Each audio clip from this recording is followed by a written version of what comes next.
Hi students, welcome to KC Botany. நாம் இந்த வீடியோல 12th Botany, Pure Science Botany students last மினிட்ல நிறைய ஸ்டூடண்ட்ஸ் வந்து கேட்டிருந்தாங்க. லாஸ்ட் மினிட்ஸ் क्वेश्चंस வந்து அப்டேட் பண்ணுங்கன்னு.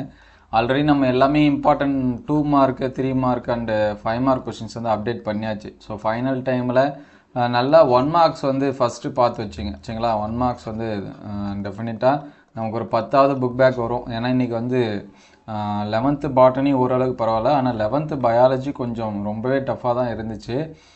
புக் பேக் 1 மார்க்ஸ் பார்த்தீங்கன்னா 8ல் 5 தான் கேட்டிருந்தாங்க. அதுமாரி 2 மார்க்ஸ் அண்ட் 3 மார்க்ஸு ரொம்ப மினிமமாக தான் கேட்டிருந்தாங்க. அதனால் முடிஞ்ச அளவுக்கு நீங்கள் படித்ததை ரீகால் பண்ணுங்கள், அவ்வளோதான் சரிங்களா. நியூவாக எதுவும் வந்து படிக்க தேவை. நமக்கு ஆல்ரெடி தெரியும், பேட்டர்ன்ஸ் வந்து நமக்கு தெரியும். 5 மார்க்ஸு கண்டிப்பாக எல்லா லெசன்லேயும் ஒன்று உண்டு. ஏன்னா பயாலஜிக்கு தான் ஒரு லெசன்ஸ்லேருந்து கேட்குறதே கஷ்டம். ஆனால் நமக்கு வந்து 10 லெசன்லேருந்து 10 5 மார்க்ஸ் வந்து கண்டிப்பாக உண்டு. அதனால் இந்த வீடியோவில் சொல்கிறேன், அது கேளுங்க. நிறைய பேர் அப்படியே எடுத்த உடனே ஸ்கிப் பண்ணி லாஸ்ட் மினிட்ஸ் என்ன முடிஞ்சு அவ்வளோதான் சரிங்களா, அப்படி பார்த்துட்டு போகிறீங்க. அதனால் நோ யூஸஸ். அப்புறம் முடிச்சுட்டு வந்து இந்த கொஷின்ஸ் எல்லாமே வந்துச்சா வரலையா அப்படின்ட்டு சொல்லி டவுட்டில் இருக்காங்க. மினிமம் இது எல்லாமே பார்த்துருங்க. ஸோ கண்டிப்பாக ஒவ்வொரு லெசன்ஸ்லேருந்து ஒரு 5 மார்க்ஸ் உண்டு. அதே மாதிரி 3rd லெசனில் அண்டு 4th லெசனில் இது ரெண்டுத்துலேயும் பார்த்தீங்கன்னா 2 மார்க்ஸ் அளவுக்கு கேட்கறதுக்கான வாய்ப்பு இருக்குது. அல்லது 2 1 மார்க்ஸ் சரிங்களா. 1 மார்க்ஸ் கேட்டாலும் 2 இருக்குது, 2 மார்க்ஸு 2 கேட்கறதுக்கான சான்சஸ் இருக்குது 3 and 4ல். அதே மாதிரி ஃபஸ்ட் லெசனில் பார்த்தீங்கன்னா 1 மார்க்ஸ் வந்து 2 1 மார்க்ஸ் வந்து என்ன பண்ணும் வரதுக்கான சான்சஸ் இருக்குது சரிங்களா. அதேமாதிரி 10th லெசனில் 2 1 மார்க்ஸ் வரதுக்கான சான்சஸ் இருக்குது. இதெல்லாமே டபுள் 1 மார்க்ஸ், ஏன்னா நமக்கு 10 சாப்டர் தான் இருக்குது. ஆனால் 5 மார்க்ஸ் பார்த்தீங்கன்னா எல்லா லெசன்லுமே இருக்கும். 1 to 10ல் ஒரு 5 மார்க்ஸ் வந்து நிச்சயமாக இருக்கும். அதை வந்து நல்லா பார்த்து வச்சிங்க. ஸோ முடிஞ்ச அளவுக்கு டயக்ராம் கொஷின், படம் வரைந்து பாவம் குறி அப்படிங்கிற கொஷின்ஸ் வந்து பார்த்துங்க. ஸோ டயக்ராம் கொஷின் ஃபஸ்ட் லெசனில் தான் அதிகமாக இருக்குது. அதுக்கடுத்து 4th லெசனில் நமக்கு பிளாஸ்மிடை பற்றி இருக்குது, அவ்வளோதான். அதுக்கடுத்து 5 மார்க்ஸ் டயக்ராம் கொஷின்ஸ்னு பார்க்குறப்ப 6th லெசனில் இந்த அரளி இலை இதெல்லாமே இருக்குது, குறுக்குவெட்டு தோற்றம், அவ்வளோதான் சரிங்களா. ஃபஸ்ட் லெசன்லாம் நிறையா இருக்குது, அதை நல்லா பார்த்து வச்சுங்க. அதுக்கடுத்து 7th லெசனில் பிரமிட் இருக்குது. அதனால் அந்த பிரமிடை வந்து வரைஞ்சி பார்த்துருங்க, இவ்வளோ தான். ஸோ மோஸ்ட்லி இந்த லெசன்ஸ் எல்லாமே நல்லா பாருங்கள். நீங்கள் ஒவ்வொரு லெசன் எத்தனை லெசன் ரிவிஷன் பண்ணுறீங்களோ அந்தந்த லெசனுக்கு 10 மார்க்ஸ் வந்து கெய்னிங் சரிங்களா. இதுதான் முக்கியமான லெசன், இது வந்து படிங்க அப்படின்னு சொல்கிறது அளவுக்கு இல்லை. ஸோ ஒவ்வொரு லெசன்லையும் மினிமம் 10 மார்க்ஸு கண்டிப்பாக நிச்சயம் உண்டு. 8லேருந்து 10 மார்க்ஸு. அதில் குறிப்பாக ஃபஸ்ட் லெசனில் 13 மார்க்ஸ் அளவுக்கு உண்டு, 12 அல்லது 13 உண்டு. ஸோ அதனால் அது எல்லாமே பாருங்கள். ஸோ ஃபஸ்ட் லெசன் படிக்கிறப்ப சரிங்களா, இங்கிலீஷ் மீடியம் எதாக இருந்தாலும் சரி பார்த்துங்க. ஸோ ஃபஸ்ட் லெசன் படிக்கிறப்ப இங்கே ஒரு கொஷின் எடுத்திருந்தேன், இது வந்து நல்லா பார்த்து வச்சுங்க. ஏன்னா நியூ கொஷின்ஸாக கேட்குறாங்க. லாஸ்ட் மினிட்ல இதை படிச்சிருந்தா ரீகால் பண்ணிங்க, படிக்கலைன்னா just one Tamil medium read பண்ணி வச்சுக்கலாம், இங்கிலீஷ் மீடியமும் ஸ்டோரி மாதிரி ரீட் பண்ணி வச்சுங்க சரிங்களா. பொறி இயங்கு முறை ட்ராப் மெக்கானிசம் அதை பாருங்கள், ஏதுவாக்கிய முறை டிரான்ஸ்லேட்டர் மெக்கானிசம்னு இருக்கும். இது ரெண்டுமே இது வரைக்கும் கேட்கல. அதனால் பியூர் சயின்ஸுக்கு புதுசாக கொஷின்ஸ் வந்து கேட்கணும் அப்படின்னு சொல்லி கேட்டால் இதை வந்து பார்த்து வச்சுங்க. ஏன்னா நமக்கு வந்து காற்று மகரந்த சேர்க்கை அதோட பண்பு, அதுக்கடுத்து பார்த்திங்கன்னா பூச்சி மகரந்த சேர்க்கை அதோட பண்பு எல்லாமே கேட்டாங்க சரிங்களா. அனிமோஃபில்லஸு எண்டமோஃபில்லஸு, அதுக்கடுத்து சூழின் அமைப்பு சரிங்களா, அது வந்து கேட்டிருக்காங்க. ஸோ ரிப்பீட்டடாக கொஷின்னா இதெல்லாமே நீங்கள் எழுதுருவீங்க. நியூவான கொஷின்ஸ்னால் அது கொஞ்சம் கஷ்டம். அதே மாதிரி சூழின் வகை இது எல்லாமே இருக்கக்கூடிய கொஷின்ஸ். அதுக்கடுத்து மகரந்த பையோட அமைப்பு அது எல்லாமே நம்ம ஈஸியாக வந்து என்ன பண்ணிவிடுவோம், ஆன்சர்ஸ் வந்து பண்ணிவிடுவோம். ஸோ அதனால் அதை பற்றி கவலை இல்லை. ஸோ இந்த கொஷின்ஸ் வந்து ஃபஸ்ட் லெசனில் பாருங்கள். முடிஞ்ச அளவுக்கு ஃபஸ்ட் லெசனில் படித்ததை என்ன பண்ணி வச்சுங்க, நல்லா ரீட் பண்ணிங்க. புக் பேக்கை நல்லா பாருங்கள், ஏன்னா ஃபஸ்ட் லெசனில் நமக்கு நிறைய கொஷின்ஸ் வந்து உண்டு. ஸோ அதுக்கடுத்து செகண்ட் லெசனில் வந்தீங்கன்னா இங்கேயும் எழுதியிருக்கேன்.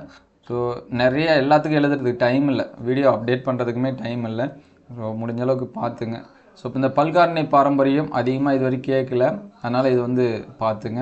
ஸோ இரு பண்பு கலப்பு கேட்டிருக்காங்க, ஒரு பண்பு கலப்பும் என்ன பண்ணி வச்சிங்க பார்த்து வச்சிங்க. ரிப்பீட்டட் 5 மார்க்ஸ்னால் இந்த இன்கம்ப்ளீட் டாமினன்ஸ் இருக்குது பார்த்தீங்களா, இதுதான் அதிகமாக கேட்குறாங்க. முழுமையற்ற ஓங்குதன்மை இது வந்து அதிகமாக கேட்டிருக்காங்க. அதுக்கடுத்து டாமினன்ட் எபிஸ்டாட்டிஸ் இது வந்து அதிகமாக கேட்டிருக்காங்க. ஸோ அதுக்கடுத்து பார்த்திங்கன்னா இந்த கம்ப்ளீட் இன்கம்ப்ளீட் டாமினன்ஸ் வேறுபாடு அதுக்கடுத்து தொடர்ச்சியற்ற வேறுபாடு சரிங்களா, அந்த கொஷின்ஸு கண்டினியூஸ் டிஸ்கண்டினியூ வேரியேஷன் இதுதான் இதில் இருக்கக்கூடிய 5 மார்க்ஸ் அப்படிங்கிறது. அதுக்கடுத்து அங்கங்கே 2 மார்க்ஸ் இருக்குது. ஸோ கண்டிப்பாக 1 மார்க்ஸு அந்த ரேஷியோ வச்சு ஒரு பாக்ஸில் வரும் பார்த்தீங்களா, 9:3 9:5 இந்த மாதிரிலாம் இருக்கும் சரிங்களா. சாரி நான் தப்பாக சொல்கிறேன், 9:7 2:3 3:1 இந்த மாதிரிலாம் இருக்கும், ரேஷியோ போட்டு ஒரு பாக்ஸ். கண்டிப்பாக அதுலேருந்து ஒரு ஒரு 1 மார்க்ஸு இந்த செகண்ட் லெசனில் இருக்கனால அந்த பாக்ஸ் வந்து என்ன பண்ணுறேங்க, நல்லா படிச்சிருங்க. ஸோ ஃபஸ்ட் லெசனில் பொறுத்த வரைக்கும் இந்த ஃபஸ்ட் லெசனில் பார்க்குறப்போ அந்த பிளான்ட்டு பாலிலா இனப்பெருக்கம் பாலி இனப்பெருக்கம் இருக்குது பார்த்தீங்களா, செக்ஸுவல் ரீப்ரொடக்ஷன், அந்த பிளான்ட்டோட நேம் வந்து பார்த்து வச்சுங்க. இன்டீரியர் 1 மார்க்ஸ்னால் அதில் கேட்கறதுக்கான சான்சஸ் இருக்குது. ஸோ அதுக்கடுத்து தேர்ட் லெசன் வந்தீங்கன்னா இந்த டிஎன்ஏ இரட்டிப்பாதல். ஸோ நமக்கு இருக்கக்கூடியது பியூர் சயின்ஸ் ஸ்பெசிஃபிக்கான டாபிக். இது எல்லாமே குறுக்கேற்றம் படிச்சிங்க, கிராசிங் ஓவர் சிக்னிவென்ஸு, அதேமாதிரி மடியத்தோட சிக்னிவென்ஸு, பிளாய்டியோட சிக்னிவென்ஸு, இது எல்லாமே நல்லா பார்த்து வச்சுங்க தேர்ட் லெசனில். ஸோ தேர்ட் லெசன்லேயும் நமக்கு க்ரியேட்டிவான 1 மார்க்ஸ் கேட்கறதுக்கான சான்சஸ் இருக்குது. ஸோ அதுக்கடுத்து ஃபோர்த் லெசன் வந்தீங்கன்னா அப்ளிகேஷன் ஆஃப் பயோடெக்னாலஜி, உயிர் தொழில்நுட்போட பயன்பாடு படிச்சுங்க. இது ரிப்பீட்டடாக கேட்ட கொஸ்டின். அதே மாதிரி டிஎன்ஏ பிளாட்டிங், சரிங்களா, ஒற்றியெடுப்பு முறை, சதன் பிளாட்டிங், நாதன் பிளாட்டிங் அந்த மாதிரி வரும். இதுவும் ரிப்பீட்டடாக கேட்டிருக்காங்க. ஸோ அதுக்கடுத்து நன்மை தீமை இதெல்லாமே படிச்சிருங்க. மெரிட்ஸ் டிமெரிட்ஸ் இது படிக்க முடியும் படிச்சிருங்க. ஸோ அதிகமாக கேட்காது இந்த தாங்கி கடத்தி அற்ற மரபணு மாற்ற முறை, வெக்டார்லெஸ் ஜீன் ட்ரான்ஸ்ஃபர்னு இருக்கும். வெக்டார்லெஸ் ரெண்டுத்தையும் வந்து என்ன பண்ணி வச்சுங்க, படித்து வச்சுங்க. ஏன்னா அது கேட்கல. நியூவாக கொஷின்ஸ் வந்து கேட்கணும்னா இந்த கொஷின். ஸோ மற்ற கொஷின்ஸ் படிச்சிருப்பீங்க, இது கூட ரீகால் பண்ணிங்க. நல்லா ரீகால் பண்ணிங்க, ரிவிஷன் ஏற்கனவே படித்தது. ஸோ அதுக்கடுத்து ஃபிஃப்த் லெசன் வந்தீங்கன்னா A to Z எல்லாமே படிச்சிருங்க. அதில் 5 மார்க்ஸ் தான் இருக்குது. திசு வளர்ப்பு பயன்பாடு, சரிங்களா, application of plant tissue culture, அடிப்படை கொள்கை, சரிங்களா, பேசிக் கான்செப்ட், அதை வந்து என்ன பண்ணி வச்சிங்க, நல்லா படிச்சிங்க. இது எல்லாத்துக்குமே தெரியும்னு நினைக்கிறனால எழுதலை. அதுக்கடுத்து பார்த்தீங்கன்னா புரோட்டோபிளாஸ்ட் கல்ச்சர், இதுதான் அதில் அதிகமாக கேட்குறாங்க, அதை வந்து பார்த்து வச்சுங்க. ஸோ அதுக்கடுத்து பார்த்தீங்கன்னா தேர்ட் லெசனில் மியூட்டேஷனை பற்றி அதிகமாக கேட்கல, அதனால் மியூட்டேஷனை பற்றி என்ன பண்ணி வச்சுங்க, படித்து வச்சுங்க. ஸோ அதே போல் 9th லெசனில் எல்லாமே படிச்சிங்க. 9th லெசன் வந்தீங்கன்னா அங்கே வந்து பிளான்ட் ப்ரீடிங்கோட அப்ளிகேஷன் இருக்கும், சரிங்களா. அதுக்கடுத்து எய்ம் இந்த மாதிரி இருக்கும், குறிக்கோள், பயிர் பெருக்கத்தின் குறிக்கோள் அப்படின்னு சொல்லி கொடுத்துருப்பாங்க. அப்ஜெக்டிவ் ஆஃப் பிளான்ட் ப்ரீடிங் அப்படின்னு அது ஒரு 5 மார்க்ஸு. அதேமாதிரி அதோட பயன்பாடுகள் இருக்கும், அதுதான் அங்கே 5 மார்க்ஸ். அதுக்கடுத்து அந்த கலப்பு முறை வச்சு கேட்பாங்க, பல்வேறு வகையான கலப்பு முறை, அந்த கலப்பு முறையோட படிநிலை அதை வந்து படிச்சிருங்க. ஒரு 5-6 ஸ்டெப்பு இருக்கும், அது படித்து முடிஞ்ச ஸ்டூடெண்ட்ஸ் வந்து என்ன பண்ணி வச்சுங்க, படிச்சுங்க. அதுக்கடுத்து விதை சேமிப்பு நமக்கு ஸ்பெசிஃபிக்காக இருக்கக்கூடியது, பாரம்பரிய விதை சேமிப்பு அப்படின்னு சொல்லிட்டு, அதனால் விதை சேமிப்பை வந்து என்ன பண்ணி வச்சுங்க, நல்லா பார்த்து வச்சுங்க. ஸோ அதுக்கடுத்து 10th லெசன் மாற்றி காட்டி உங்களுக்கு புரியுதான்னு தெரியல, ஸோ அட்ஜஸ்ட் பண்ணிங்க. ஸோ 10th லெசன் வந்தீங்கன்னா முடிஞ்ச அளவுக்கு அந்த இந்த டாபிக் எல்லாமே நல்லா படித்து வச்சுங்க. ஏதாச்சும் 2 பிளான்ட் நேம் எப்படி வேணாலும் கேட்கலாம், சரிங்களா. அதனால் படித்த பிளான்ட் நேமை நல்லா ரிவிஷன் பண்ணி வச்சுங்க. இதுதான் கேட்பாங்க அப்படின்னு சொல்லி ஸ்பெசிஃபிக்காக சொல்ல முடியாது. 5 மார்க்ஸில் பார்த்தீங்கன்னா அந்த வளர்ப்பு முறை, ஒன்று காளான் வளர்ப்பு படிச்சிங்க, சரிங்களா, மஷ்ரூம் கல்ச்சரு, ஸ்பைருலினா வளர்ப்பு வந்து என்ன பண்ணுறங்க, படிச்சிருங்க. இதை தாண்டி பார்த்தீங்க அப்படின்னா அந்த பூச்சி விரட்டி, பூச்சி கொல்லி, அதுவுமே ஈஸி தான், சரிங்களா. மிக்ஸி போட்டு அரைக்கிறது பூச்சி கொல்லி, வேப்பலையை போட்டு நனைக்கிறது பூச்சி விரட்டி, மைண்டில் நல்லா ஃபிக்ஸ் பண்ணி வச்சுங்க. அதை அப்படியே ஸ்டோரி மாதிரி எழுதி வச்சுங்க 1 by 1. அதுக்கடுத்து பார்த்தீங்கன்னா கண்ணாடி தாவர பேனகம், அதுதான் இருக்குது, சரிங்களா. மற்றபடி அங்கே 5 மார்க்ஸ் வந்து அதிகமாக கிடையாது. 2 மார்க்ஸ் 3 மார்க்ஸ் நிறையா கேட்கலாம். 2 மார்க் 3 மார்க்கை மிங்கிள் பண்ணி 5 மார்க்ஸ் கேட்கலாம். கசப்புகளின் அரசனை பற்றி சொல்லுங்கள், மருந்துகளின் ராணி பற்றி சொல்லுங்கள், அல்லது அரசன், அந்த மாதிரி எப்படி வேணாலும் மாற்றி கேட்கலாம். அதை வந்து பார்த்துங்க.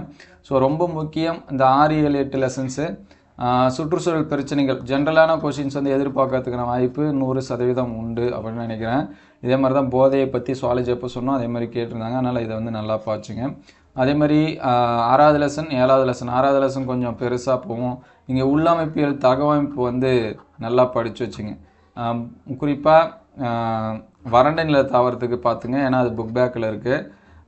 அதுக்கடுத்து பார்த்தீங்கன்னா நீர்வாழ் தாவரத்துக்கு பார்த்து வச்சுங்க. அதுக்கடுத்து வளநில தாவரம், ஒன்று உள்ளமைப்பியல் தகவமைப்பு வச்சு என்ன பண்ணலாம், கொஷின்ஸ் வந்து கேட்கலாம், அவ்வளோதான் அங்கே கொஷின்ஸு. அதுக்கடுத்து இங்கே பார்த்தீங்கன்னா சூழல் மண்டலத்தோட வகை, சரிங்களா, அதை வந்து நல்லா பார்த்து வச்சுங்க. அதுக்கடுத்து அந்த வழிமுறை வளர்ச்சி இது இருக்குது, முதல்நிலை 2ஆம் நிலை வழிமுறை வளர்ச்சி இந்த மாதிரி இருக்குது. ஸோ அந்த கொஷின்ஸ் வந்து நல்லா பார்த்து வச்சுங்க. 8வது லெசனில் சுற்றுச்சூழல் பிரச்சனைகளை பற்றி தெரிஞ்சு வச்சுங்க, சரிங்களா. மோஸ்ட்லி இதுதான் questions. So previous year questions already update பண்ணியாச்சு, எல்லாமே இது எல்லாமே கேட்பாங்கன்னு. ஸோ அது எல்லாமே பார்த்துங்க. ஸோ ஃபைனல் டைமில் எதுவும் ரஷ் பண்ணி படிக்காதீங்க, படித்ததை நல்லா ரீகால் பண்ணுங்கள். நம்ம டாப் மோஸ்ட்டாக சொன்ன 3 மார்க்ஸை ரிவைஸ் பண்ணுங்கள், 5 மார்க்ஸ் ரிவைஸ் பண்ணுங்கள். நான் வந்து டிஸ்கிரிப்ஷனில் தரேன். 1 மார்க்ஸ் நல்லா தரவாக பாருங்கள். சுவாலஜியில் கேட்ட மாதிரி 13 1 மார்க்ஸ் புக் பேக் கேட்டால் ரொம்ப பெனிஃபிட் தான் நமக்கு. ஸோ அதே மாதிரி கம்மியாக கேட்டாங்கன்னா கொஞ்சம் நம்ம வந்து இதாக தான் இருக்கும், சரிங்களா? அதனால் முடிஞ்ச அளவுக்கு புக் பேக்கை நல்லா பார்த்துங்க. டயக்ராம் கொஷின்ஸ் வந்து பாருங்கள். அப்ளிகேஷன் கொஷின்ஸ், அதாவது நன்மை தீமை பயன்கள் முக்கியத்துவம் இந்த மாதிரியான கொஷின்ஸ் வந்து ரிவைஸ் பண்ணுங்கள். படித்ததை நல்லா ரிவைஸ் பண்ணுங்கள். ஸோ ஃபைனலாக ஜஸ்ட்டு பாஸ் பண்ணணுன்னு நினச்சிங்கன்னா பாஸ் கண்டிப்பாக ஆகிடலாம். மினிமம், சரிங்களா? அதிகமான எல்லா லெசனுமே இது தான். இந்த 5வது லெசன்லாம் ரொம்ப சிம்பிளாக இருக்கும். அதுக்கடுத்து 9வது லெசன் நிறைய டைம் சொல்லியாச்சு. 10வது லெசனு 6, 7, 8 இது எல்லாமே சிம்பிளாக தான் இருக்கும். அதனால் ஃபைனல் டைமில் இதெல்லாமே பாருங்கள். ஸோ இந்த செகண்ட் லெசன்லாம் கொஞ்சம் ரிவிஷன் பண்ணி வச்சுங்க. 1 மார்க்ஸு இன்டீரியராக க்ரியேட்டிவாக இந்த 10வது லெசன்லாம் கேட்கறதுக்கான வாய்ப்பு இருக்குது. நம்ம மட்டும் சொல்லிகிட்டே போகலாம். ஸோ ஃபைனல் டைமில் உங்களுக்கு கொஞ்சம் இதாக இருக்கும், சரிங்களா? அதனால் படித்ததை ரீகால் பண்ணுங்கள். ஸோ எல்லாத்துக்கும் நல்லா எழுதுறதுக்கு ஆல் தி பெஸ்ட்டு.